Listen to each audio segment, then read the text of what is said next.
Hi, okay, this is the new R1250GSA Adventure HP.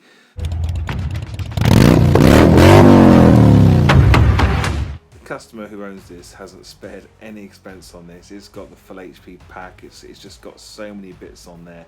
I've even told him when he decides to get rid of it, give me first refusal, because it's a stunning example.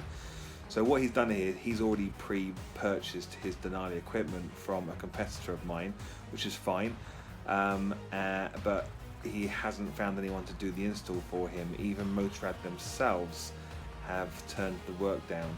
So literally given me 2 days notice, I managed to squeeze them in yesterday, and I installed D4s, the brackets for the D4s, also some D2s on the wheel, which are cracking.